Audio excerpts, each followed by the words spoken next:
On Thanksgiving in 1991, Omaima Nelson murdered, dismembered, cooked, and possibly ate her new husband. Yep, it's a bizarre, shocking, wild, upsetting, confusing, strange, mystifying, tragic story that's been covered by many shows. But who covered it best? It's time for a crime battle. Black true crime versus Sistas Who Kill. That's on this episode of So Much Crime. So little time. Jeff, what are you doing right now? Cooking? Cleaning? On a run? I'm recording a podcast. Okay.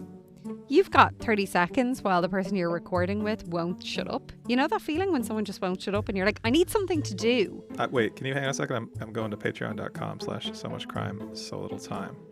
While you're there, you should become a member so that you get early release episodes, bonus content, fantastic outtakes. They're hilarious. And also, you get to support the show, which is just so cool. Good deeds all around.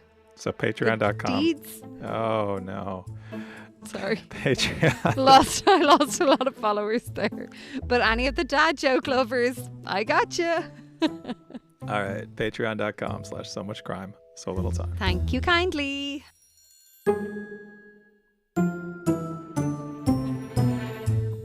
Welcome to So Much Crime, So Little Time. I'm Jeff. And I'm Dee. And in this episode and the next, we're doing a crime battle. We'll talk about two podcasts that cover the same case and decide who did it best. Today's episode is from Black True Crime Podcast. Here we're going to introduce you to the crime and discuss how this show covered it. Next time, we'll talk about how the same crime was covered by Sistas Who Kill and crown our crime battle champion. We have links to both podcasts in our show notes, but right now, it's time to begin the crime battle. So let's talk a little bit about what Black True Crime Podcast is, just at the start. So the tagline for this show is a podcast that researches and discusses murders committed by Black offenders. It's hosted by two sisters named Kayla and Kristin. Their bios is they enjoy shedding light on the lives and crimes of Black criminals as well as the lives of their victims. The show started in 2019 and there are over 150 episodes. As a side note, they have over 23,000 followers on Instagram, so pretty big on Instagram. Each episode is about an hour each, and the one we're talking about today is episode number 83, which was from September 28th, 2022. Okay, but what about the crime? We will go into the crime in more detail in this episode, but the overview is that Omaima Nelson was an Egyptian woman who came to the US and married Bill Nelson in October 1991. 1 month later, she apparently murdered him, cut up his body, cooked parts of it, and maybe ate some. I know, I'm sorry, I hope you're not having breakfast. She claimed he had been raping her, but police found no evidence of that. She was eventually sentenced to 28 years in prison. But that is only the synopsis of the story. There is so much more to it. Jeff, before we talk about how Black True Crime Podcast dealt with this particular crime, let's delve into a little bit more of the detail behind the story of Omaima and Bill Nelson. Yeah, this is a pretty bizarre crime. Where do you want to begin? I don't know. It just kept taking these random turns, and I was like, I don't know. So we're not going to go through, we shouldn't go through her whole life story, but the podcast does, I think, fairly succinctly. And I mean, I just wrote down a couple of things that stood out to me the most from the story, not just about the crime, but about her overall story. Mm-hmm. We get a little bit of her backstory about her childhood in Egypt, which sounds terrible. Yep. Real bad. Well, the initial backstory is like bad, but then for me, it was when we came back to the backstory, like later on. It's really bad. Yeah. I mean, we're talking about female circumcision. That's... I don't even think that's the correct term. I think it's genital mutilation. Yes, no? I think that is, yeah. On top of that, also, apparently years and years of abuse at the hands of family members and men around her when she was very young. Clearly a very traumatic, violent childhood. Not a good situation. Mm-mm. Definitely has to be a fact. Like, I feel like this is one of those stories where it's easy to sort of get lost in the sort of grotesque and salacious details because, yeah, she goes on to commit this horrific crime. But also, there has to be some sympathy for what happened to her. Like, she is both the horrible criminal in a terrible crime, but also a victim of some horrible crimes herself. Yeah, I think that's like it's one of the hardest kind of situations when you have, as a child, she was never allowed to be a child by the sounds of it. She was abused and she was traumatized. And obviously that has an impact into how she develops into a human, how she trusts people, particularly men in this case. And it's the hard thing because what she did, she was an adult. She should have known better Well, when she was 23 when this crime happened. Jeff, I don't think we can argue over the fact that she should have known better for the gruesomeness and the grotesque nature that happened here, like the what she inflicted on Bill Nelson. I'm not at all taking away from what she went through as a child, but this isn't rage that overcomes her and she killed someone, which would be horrendous. But you can say, you know, she suffered so much trauma. Like you can't defend this. I'm not defending what she did. I think I am just acknowledging that she was still incredibly young. She was not that far removed from this horrific, violent, abusive childhood. And so I don't think, like, it's not like a number of decades passed and she had time theoretically to process and develop as a person. She is still an undeveloped human at the time that this crime happens. Oh yeah, but I don't think there's ever a chance that she's going to become a developed human. And we hear that later on when she's in prison. The guards are saying she's still very dangerous. She already has this older man that she's in prison. Yeah, she's in prison and she has this older man that she's like kind of lured in, and like I don't know.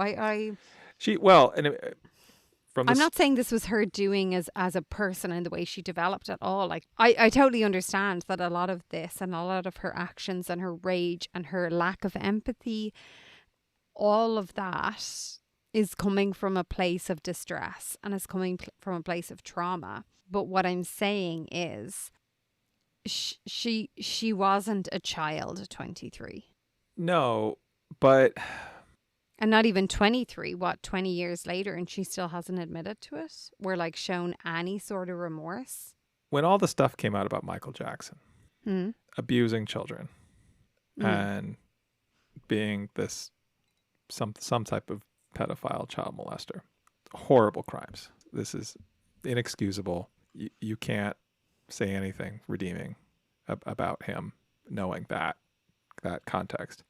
But the backstory there is this is someone who suffered abuse as a child, never had a normal life, and spent his entire life in this weird bubble where he was not allowed to socially or emotionally develop and become kind of a whole, complete person. And so what you end up with in his 30s and 40s and however old he was when he died is this, I mean, you might call him like a monster. And I don't think you'd be wrong necessarily for calling him that. But like, how does he become that? There's culpability to go around. I'm not excusing what he did. I'm not excusing what Omaima did. But I'm also saying, like, it's not like he was born evil. I don't think she was born evil. I think she is a product of her circumstances, of the lack of support and love and care and safety, that the things that she never seemed to have as a child. In the same way that I think Michael Jackson never had that as a child. He was taken advantage of by the people who should have been protecting him. And I know by the signs of it, she was taken advantage of by the people who were supposed to protect her. I suppose what I'm trying to say is, if she... And actually, maybe that goes into part of the story. We basically hear how she cut up Bill Nelson's body. She put some of it down the garbage disposal. She cooked some of it, like all this different stuff. And it was noted she has to have done this before because it was done in such a way that looked organized or... methodical. And even when the police went into her apartment, it's not as if it was an absolute catastrophic mess. in terms of the crime that was committed there. So maybe it was the case that she saw a lot of this as she was growing up and we just didn't hear about it. There's a lot of Maybe. things that we don't know from listening to this podcast that I am curious about. Like, I feel like there are gaps, and like, I feel like there are bits of the story that we just don't know. We don't have yet. Like that stuck out to me too. That was one of the other things of the police saying this definitely wasn't the first time she did something like this. This is just the time that she got caught and the one we know about. But that we should look for more. I think that was the phrase. Yeah. The coroner. That's a pretty haunting thing to say. And she'll be out soon. Yes, she is eligible for Texas. Parole in 2026. I don't know. There was just so much of it that I was like, what? You know, you have one of these podcasts where you're just like, there's so much. You would think putting remains down a garbage disposal might be the most gruesome thing to hear in a podcast, or bringing all the organs of a corpse in a black bag in the car, in her like Corvette or something, to the house of Jose, who was like an ex-flame that she was trying to say like, oh, he tried to rape me, so I killed him, I dismembered him, and I need somewhere to put his body, but like, sure, I don't have a truck. I don't know what she wanted from Jose, because was she just going to pull the black bag out? That plan didn't make sense. Yeah, it didn't make any sense. Basically, Jose was like, yes, of course, let me go get my truck, and like ran to a payphone and rang the police, and the police came down. But then you hear the things like the turkey and the hands, like she cooked his hands were found in a skillet with turkey in the middle, and that was bizarre. And then the ribs were like, that was in a sauce thing that was discussed, and I was like, and the head was like, in the fridge, had been boiled or something, had been cooked. Yeah. Like to me, that suggests, I'm not a psychologist. We're not here to psychoanalyze her, but a severely disturbed and chaotic mind. There is just chaos seemingly going on with what she was doing between the garbage disposal, the bags in the Corvette, the head in the fridge, the hands in the frying pan, the ribs. Like, it's utter kind of carnage and chaos. Are you being overly sympathetic because she's a female? Probably. Yeah, I probably am. I feel like you would have way more rage if this was a man. If the genders were reversed. Yeah. Yeah. Yeah, I think you're right. Like, we've had some similar, not as wild stories on this podcast before, and you've been pissed. I don't really want that to be true, but I think it is true. Yeah. I think it's true. I think I have a different kind of empathy for her because she was also a little girl who was horrifically taken advantage of and abused and mutilated. And if that had been a little boy, I would have also had some empathy, but it wouldn't have been the same, I don't think. Yeah, I think you're right. I hadn't thought about that till just now. Sorry to call you out in your bullshit there, but well, it's more double standard than bullshit, I think. Sorry. Yeah. Sorry to call you out in your double standard there, but what do you make of the age gaps between her and her husband, between her and like all the relationships that we hear about? I mean, it feels like it tracks. Like she had a lot of apparently every male in her circle when she was in Egypt abused her. Yeah. So I feel like it kind of, I am not qualified to say that, but I feel like it kind of tracks with the kind of trauma she goes through, is that she's probably latching onto them. She's trying to take what she can get out of it. It is noted that because of genital mutilation, she wouldn't have got pleasure from sex. In fact, it might have like hurt. Yeah. But so she obviously was able to channel that out. And what she was after was like money or security or, you know, being looked after like financially or whatever, was the inference that I got from it. And it was like, I don't know. Like it tracked for me. I don't know. What did you have any specific thoughts on it? No, I think it tracks, but I think the combination of that. So yeah, Bill was 56 when they met. She was 23. So a 33-year age gap. And yeah, we hear later when she's in prison, she has this relationship with this man who's in a wheelchair who's much, much older than her. And I think compounding that is knowing that she met Bill in October and they were married almost immediately, and then this murder happens in November. So it's what, 3 or 4 weeks later. I think that just kind of speaks to her extreme impulsivity and just again just sort of this chaos that seems to be how her life goes. It's interesting that you say impulsivity, because to me it seemed like it was like, well, let's get him quick. And then maybe, I guess I'm thinking of... and it's noted so many times in this podcast that she's beautiful, stunning. Yeah. A foxtrot was one of the ways she was described. And there's so many times like, oh my God, she is so stunning. She's so beautiful. So she was like, she was obviously like leaning on that. And maybe, I don't know, you don't know. Maybe because she was abused so many times growing up, maybe she felt like it's always the initial attraction. It'll wear off. So get him quick. Maybe. But the other thing that I would compare this to is some of the serial killer stories that we've talked about. Some of the, and we don't know. All we know about is that she killed this one guy, but presumably this wasn't the first one. This was just the one she got caught for. But I feel like with some of the serial killer stories that we've heard, these are crimes of opportunity, where you're sort of more acting out of impulse and need and urge than like, I don't think there was ever a scenario in which she would meet Bill and they would have a long courtship and romance. Like she's not functioning as a regular person in a relationship here. And I don't know. Well, that makes sense for the amount of like relationships she had in the short amount of time she was in America. Yeah, that's what I'm saying. And that gets back to my point of she doesn't come across to me as a whole person. In the same way that I think we talk about that with, what was the serial killer one with the kids? Murder 101. With the kids. With the kids. The one with the kids. I was like, I don't think we've covered a serial killer with kids, because that's kind of like on my absolutely not list.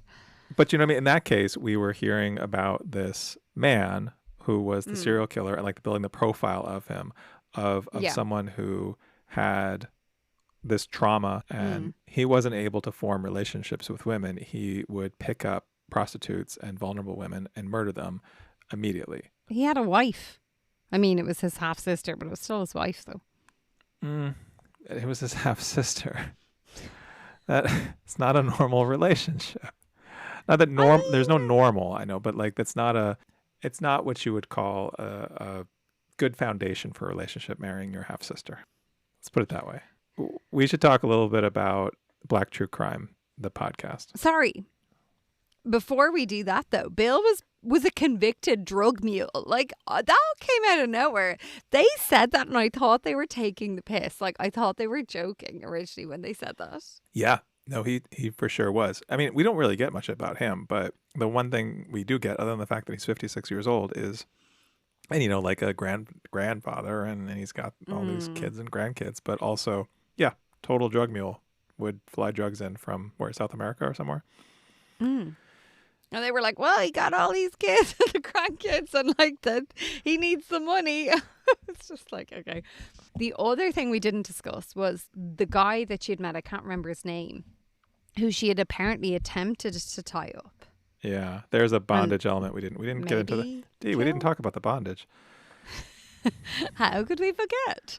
I don't know. We don't hear about whether it happened before, but like, I'm pretty sure there's stats out there that men who get duped or like attacked by women, the men often don't come forward because it's this weird emasculating. Like, thing. So you'd wonder how many of her previous partners or lovers or whatever had this situation and are now like, holy shit, my head could have been in the fridge. Yeah, totally. I'm sure there's a bunch that we'll never know about. Okay, Jeff, let's move on to talk about the show. We've spoken about the story now. What did you like, dislike? What's your vibes on the show in general? Yeah, so Kayla and Kristin are the hosts. One thing that I thought was interesting, and I feel like there are a bunch of shows like this where it's sort of like one person presenting and the other person reacting. And yes, that's what this was. So Kayla is the one who did the research. Kristin is the one who responds. Do you reckon it's always like that? Like, I feel like if that was us, you'd be doing the research and I would just sit here giving funny commentary the whole time. What makes you think that? Yeah, I bet it is always like that. But I don't know. Yeah. What did you think of that? I get that vibe. So there's a couple of true crime podcasts that I've listened to over the years that have this kind of format. I don't know. Even the intro, when they're just having the chats at the start, I felt like I was listening to one of my favorite non-true crime podcasts that's called My Therapist Ghosted Me. And it's just two girls having the chats, two Irish girls having the chats, a bit of banter, whatever, and it's very funny. Really good energy between the two hosts, Vogue Williams and Joanne McNally, and I feel like this is like really similar. There's a lot of good banter, a lot of inside jokes nearly, but that they bring you into. It's very light, it's very listenable, and I think when you're dealing with true crime, like it was a nice intro into it, and there was kind of quips throughout of that banter. My issue, I think, with this podcast is I was like, I really enjoyed it because I like that lighthearted nature. But I kept having to remind myself, I was like, this is a real person. Like Bill Nelson's family are still out there. His grandkids, his kids. Yeah. I was going to ask you about that. I feel a little bit icky for liking it so much. I also thought they had a great dynamic and were entertaining and fun and funny. And then I questioned, like, oh yeah, is this too lighthearted? Like, is this too goofy? I do appreciate, I think they showed good empathy for Bill and also for Omaima, which was interesting. I thought I feel like they really kind of walk that line of being respectful and empathetic to the victim. And I mean, in this case, Omaima is the criminal, but also a little bit of a victim. But also, it was pretty joke filled. I mean, if you're here for that, then this is great. I think if you let's say if you need that level of levity, then it's here. If that's off-putting to you, then this is not a show for you. Yeah, I don't know. I felt it was a bit too much for me. Again, it's always a personal opinion, but like with the ribs on the sauce, there was this big whole joke about the ribs. Then it was like this crazy ass bitch, and then it was like the ribs on the sauce on the ribs was, they made the joke that it's got to be Sweet Baby Ray's, which I don't know. That was funny. I laughed at that. That's a funny line. No, but the thing is, like, this is what I'm saying. I'm not saying that this isn't funny. Like, I found this all funny, but I questioned myself when I found it all funny, because I was like, this isn't 100 years ago. This is not, this isn't a historical crime. I mean, you were barely born when this happened, so. Yeah.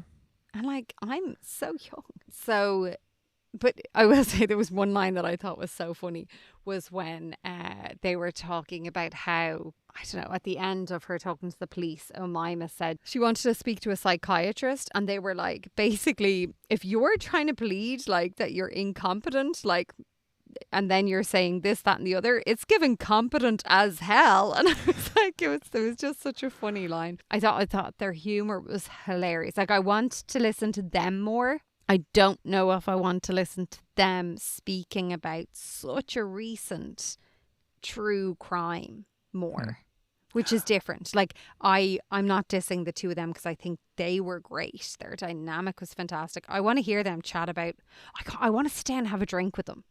Sure. Yeah. Like, if I sat down and just had the chats, I think they'd be hilarious. But I don't know if I want to hear them discuss a grisly murder. Okay. So their offshoot podcast where they talk about things that aren't murder. That's what you'd want to hear. Yeah. Okay. Maybe we should pitch that to them. Yeah. Like, I don't know, slag the famous people or just the news. Like, I feel like they'd be hilarious just with the most banal situation. Like, just tell me about your week.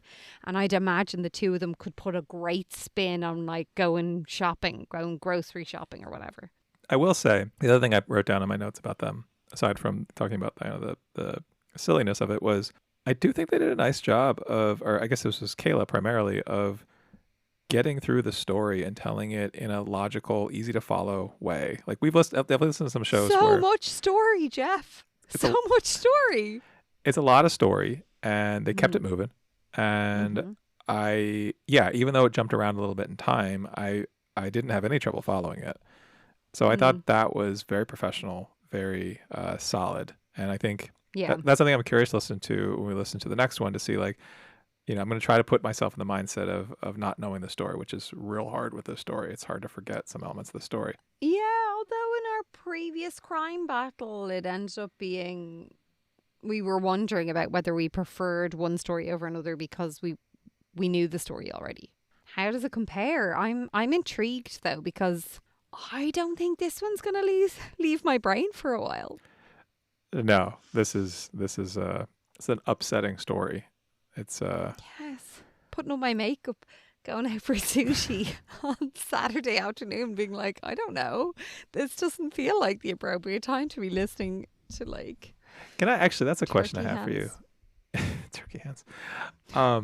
There are definitely some of these stories where I associate, and I know this is just how the brain works. Like, I associate some of these horrific details with what I was doing, where I was when I listened to it. So, okay, so you were putting on makeup, ready to go out for whatever you're doing, and you were listening to Sushi. This Sushi train. There was like little robots. the sushi train. Like sure. Okay. I don't know that I'd eat sushi after listening to this story. That's maybe Didn't cross my mind. That stuff now doesn't bother me. Appetite stick to- will not be impacted by anything. Okay, that's Appetite pretty will good. never be impacted by anything. Because I actually, at one point when I was listening to this, sat down to eat a snack, and I was like, While listening, I think I'm going to pause this. And was it like turkey with like no, but I did think I'm going to literally do anything else than listen to this podcast while I'm eating. All right, that is our take on Black True Crime podcast. So right now, Jeff, would you be recommending this particular episode of Black True Crime to a friend? I would. I think strong storytelling, endearing, funny hosts. I think that contrast between the dark subject matter and the humor, I hear what you're saying, but I don't know, compared to some other hosts we've listened to, I feel like the humor, while it was jarring with the elements of the story, was also, I thought, really well done. And I appreciated their dynamic. So yeah, I enjoyed this. Right now I'm sitting here saying this is a show that I found. Fun is not the right word, I think, for a story like this, but it was, nope. They seem like fun people. They seem like entertaining people as hosts. We like them. Yeah. We want to have a drink with them. Kayla and Kristin are, definitely I'm fans of them after listening to this. What about you? Add them to the list. Yeah, I would be saying, hey, listen to this episode. It's wild. It's funny. It's a little bit on the lighter side of true crime in terms of the storytelling. But, I mean, I laughed. Yeah. I wish I didn't. I feel like I want to not be the person that finds it funny, but I found it very funny regardless of the subject matter. Sorry. But it'll be interesting now next time when we compare the two, because next time we're going to look into same story but on a different podcast called Sistas Who Kill. Hey, listener out there. Yeah, you, the one listening to this podcast right now and thinking, wow, this is a great show. This, so much crime, so little time. I love it so much. You remember at the beginning of the show when we started talking about our Patreon and how you could get some bonus content and support the show? Why didn't you sign up then? It's okay. No judgment here. But now reminding you again, this is a great time to do it right now. So you're getting to the end of the episode. There really isn't much left. Honestly, you could skip the rest of this episode and just go to patreon.com/so-much-crime, so little time. You can go there for free and just look and see what kind of things we have. Listen to some little preview clips. There's early release episodes. There's bonus content, outtakes. And while you're there, why don't you just sign up? Support us. Don't forget also, rate us on Spotify. Not as important as Patreon, but pretty important. And tell your friends, tell your frenemies, tell your parents, tell anyone that you meet just in the street. Maybe go around wearing a So Much Crime, So Much Time t-shirt that you got as soon as you joined Patreon. Patreon.com/So Much Crime, So Little Time. Jeff, what do we have next week? Next time, we'll talk about how our other crime battle competitor covers the Omaima Nelson case. It's Sistas Who Kill, another really popular podcast featuring 2 Black women as hosts. And after what I'm sure will be a spirited debate, we will crown our champion. The champions! And that's on the next So Much Crime, So Little Time.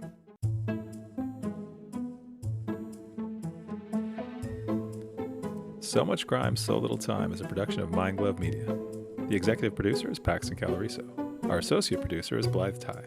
Our theme music was composed by Vyacheslav Starostin. If you haven't done it yet, please subscribe to this show on your podcast app. And don't forget to give us a 5-star rating and a review. Even better, tell your friends. To join the discussion, look for us on social media. Check out the show notes for all the links. Thanks for listening.